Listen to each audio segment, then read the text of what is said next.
कृष्ण जन्माष्टमी मराठी निबंध।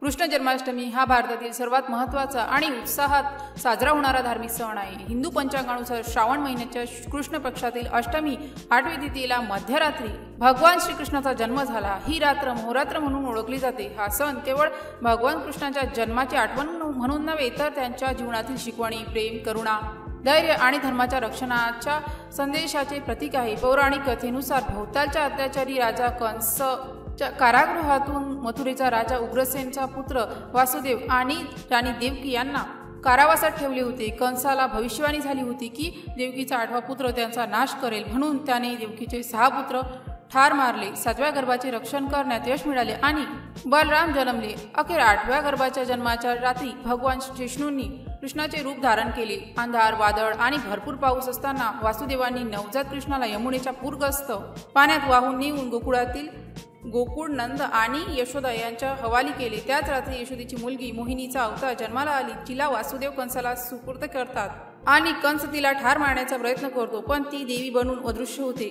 भाविक पूर्ण दिवस आणि अर्ध्या दिवसाचा उपवास करतात। फक्त फळे, दुधाचे पदार्थ, पंचामृत किंवा फळाहार घेतात। उपवासाचे संकल्प घेऊन सुरुवात केली जाते। कृष्ण मंदिरे फुलांनी, आरशांनी, दिव्यांनी सजवली जातात। मध्यरात्रीच्या जन्मकाळी भगवान श्रीकृष्णाच्या शिशुरूपाची बाळकृष्ण विधिवत पूजा केली जाते। भजन, कीर्तन, भक्तिगीते गायली जातात। नंदघर आनंद भयो जय कन्हैया लाल की ही जयघोष केली जाते। महाराष्ट्रात हा सण एका विशिष्ट रीतीने दहीहंडी उत्सवाने साजरा केला जातो। भगवान कृष्ण बालपणी गवळ्यांच्या घरात दही, माखन चोरून खात असत। त्यांच्या स्मरणार्थ उंच ठेवलेल्या मातीच्या दही भरलेल्या खड्याला हंडी, मानवी पिरॅमिड बनवून फोडण्याचा स्पर्धात्मक कार्यक्रम आयोजित केला जातो। गोविंद आला रे हा घोष देत गोविंदाचे तुकडे मोठ्या उत्साहात सहभागी होतात। घरात पंचामृत, फळे, मेवे, मिठाई, विशेषतः माखन मिसळ, खीर भगवानास नैवेद्य म्हणून ठेवली जाते।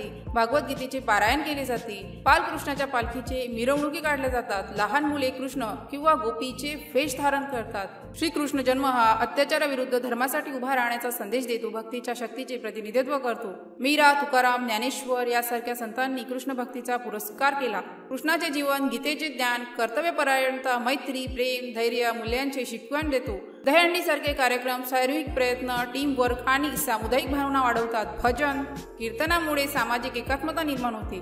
भक्ती, भावनात्मक गीते, नाचणे फेस्टिवलचा रंगीबेरंगीपणा आनंदाचे वातावरण निर्माण करतो। आजही कृष्ण जन्माष्टमीचे तात्पर्य कायम आहे। कंसाच्या अत्याचाराची तुलना आजच्या सामाजिक अन्याय, भ्रष्टाचार, हिंसा यांच्याशी केली जाऊ शकते। कृष्णाचे जीवन आणि गीतेतील संदेश आधुनिक जीवनातील ताणतणाव, नैतिक दुविधा आणि अर्थ शोधण्यासाठी मार्गदर्शन करतात। दहीहंडी सारखे कार्यक्रम युवकांना शारीरिक क्षमता, टीम वर्क आणि सामाजिक जबाबदारीचे धडे देऊन त्यांच्या ऊर्जेला सकारात्मक दिशा देतात।